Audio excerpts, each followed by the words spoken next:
प्रिय श्रोताओं, साधारणतया ऐसा विचार किया जाता है कि प्रार्थना का मतलब है परमेश्वर से दिल की बातें कहना, विनती करना, याचना करना। लेकिन वास्तव में ये प्रार्थना का एक छोटा सा भाग मात्र है, बल्कि यह अंतिम भाग है। आइए विचार करें कि प्रार्थना करने के लिए हम अपने शरीर का मुख्य भाग यानी मुंह का प्रयोग करते हैं, बोलते हैं। लेकिन बोल हम तभी सकते हैं जब सुनने लग पड़े हों। एक बालक यदि सुन नहीं सकता या उसे कोई आवाज सुनने को नहीं मिलती तो मात्र आवाज निकालेगा शब्द बोलने के लिए, पर उसकी आवाज से किसी शब्द का उच्चारण नहीं होगा, या कहें कि कोई सार्थक शब्द नहीं बोल पाएगा। उसे पहले शब्द सुनना पड़ेगा। यदि वह तमिल भाषा या चीनी या पंजाबी सुनता हो तो वही भाषा बोलनी सीख जाएगा।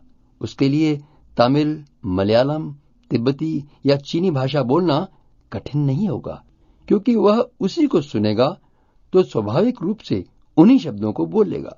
उनका अर्थ वो बाद में समझेगा, लेकिन बोलने के लिए समझने की उसे जरूरत नहीं पड़ेगी। इसी तरह प्रार्थना करने से पहले परमेश्वर को सुनना शुरू करें। जब तक परमेश्वर की आवाज को सुनना शुरू नहीं करेंगे तो आपकी प्रार्थना में रटे व किताबों से सीखे शब्द होंगे, या दूसरों की प्रार्थना सुनकर आप नकल कर रहे होंगे। आपने पिता से नहीं सीखा और एक जबरदस्त भूल में पड़ गए हैं। बड़ी अजीब हालत है। अधिकतर लोग इसी भूल में रहकर रटी रटाई प्रार्थना करते रहते हैं। इसलिए प्रार्थना करने से पहले यानी बोलने से पहले सुनना शुरू करें। सुनने के लिए अभ्यास करें, आदत डालें। और सुनना शुरू करना परमेश्वर की सहायता से होता है। इसलिए परमेश्वर का वचन पढ़ना शुरू करें। परमेश्वर का वचन यानी बाइबल जीवन देने वाला बीज, दो धारी तलवार से ज्यादा तेज, या यूं कहें कि डायनामाइट से बढ़कर सामर्थी है। जीवन देने वाला बीज कान खोलता है, कान सुनने लगते हैं तथा हमारी आत्मा रूपी खेती में बोए जाते हैं। आत्मा में वचन उतरकर खुलने से प्रकाश होता है, अंधकार दूर होता है। इस तरह जब सुनने लग पड़ता है तो आत्मा में वचन की खेती आरंभ होती है, यानी कि विश्वास पैदा होता है। तभी हम सही तरह से बोल सकते हैं। भविष्यवक्ता यशायाह गवाही देकर कहता है कि भोर को वह यानी परमेश्वर मुझे रोज जगाता है और मेरा कान खोलता है कि मैं शिष्य के समान सुनूं। इसलिए खुले हुए, जागृत, चेतनापूर्ण कानों से सुनकर जीभ बोलना सीखती है, और ऐसी जीभ वाले ही प्रार्थना करने वाले महारथी होते हैं, जो कि परमेश्वर की सिद्ध इच्छा जानकर वचन के अनुसार, परमेश्वर के दिल की बात, उसकी योजना के अनुसार बोलते हैं। वे व्यर्थ में लोगों को प्रभावित करने के लिए नहीं बोलते कि बकवादी कहलाएं।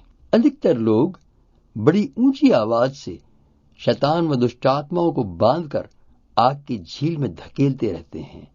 इस तरह की प्रार्थना व हुक्मों को सुनकर पवित्र आत्मा शोकित होता है और शैतान हंसता है, क्योंकि शैतान भी जानता है कि ये वचन के एकदम उलट बोल रहे हैं। खैर, इस विषय पर अलग से विचार करेंगे। इस समय हम सीख रहे हैं कि कानों से परमेश्वर की मधुर आवाज सुनना, उसकी मधुर आवाज पहचानने का अभ्यास तथा सुनने के लिए कानों से आतुर होना। प्यारे श्रोता, याद रखें कि परमेश्वर की संगति में रहने पर उसकी भाषा को हम सीखेंगे, तो उसी के अनुसार हम पिता परमेश्वर से बातचीत भी करेंगे, जिसे प्रार्थना कहा जाएगा। इसे मैं साधारण भाषा में यूं कहूंगा कि जैसे एक गुजराती परिवार के बच्चे को गुजराती बोलने के लिए स्कूल की पढ़ाई नहीं करनी पड़ती, बल्कि अपने माता पिता यानी पालन पोषण करने वाले की बातचीत सुन सुनकर बोलने लगता है। या कश्मीरी बच्चे को कश्मीरी सीखने कहीं जाना नहीं, बल्कि घर में रहकर स्वाभाविक रूप से कश्मीरी बोलने लगता है। इसी तरह परमेश्वर से पैदा हुए व्यक्ति के लिए प्रार्थना करना स्वाभाविक भाषा का प्रयोग करना है। गुजराती परिवार का बालक कश्मीरी नहीं बोलेगा। इसलिए प्रार्थना करने का स्वाभाविक गुण होने के लिए परमेश्वर से पैदा होना, नया जीवन पाना अति आवश्यक है, बेहद जरूरी है। मैं एक भाई को जानता हूं कि वह अपनी धर्म आस्था के अनुसार बड़ी पाठ पूजा जप तप करता था, लेकिन जब उसने मोक्ष का अनुभव पाया, उद्धार पा लिया, यानी पाप क्षमा पाकर मृत्यु से पार होकर जीवन पा लिया, नए सिरे से जीवन आरंभ करने का वरदान पाया, तो एक बारगी प्रार्थना करने के लिए ठिठक कर रह गया, क्योंकि परमेश्वर ने उसे समझा दिया कि यह सब धर्म कर्म पाठ पूजा व्यर्थ है। तो उसने कहा, डैडी जी, मैं क्या बोलूं, रटाया रटाया जाप करने से 45 मिनट निकल जाते थे, ये सब व्यर्थ है, तो मैं करूं क्या। बस फिर क्या था, पिता परमेश्वर ने अपने बेटे को सिखाया, और फिर तो उसने परमेश्वर से बातें करना बाएं हाथ का खेल जैसे शुरू कर दिया, क्योंकि पिता परमेश्वर की हमसे बातचीत करने से हमारी आत्मिक उन्नति होती है और पिता की इच्छा मालूम होती है। इसमें पिता परमेश्वर की प्रसन्नता है, और खुशखबरी यह है कि आज ये सुनकर मेरी बातों को मानने वाले के लिए भी ये महान वरदान या आशीष देना परमेश्वर की सुंदर योजना में शामिल है। पर फिर भी आपकी इच्छा को इस्तेमाल करना आपके अपने वश में है। परमेश्वर के महान प्रेम के वरदान को स्वीकार करें, वह जीवन को सार्थक बनाएं। आइए प्रार्थना करें। दयालु पिता परमेश्वर, धन्यवाद हो कि आप चाहते हैं कि मैं सुनना सीखूं और प्रार्थना करना सीखूं।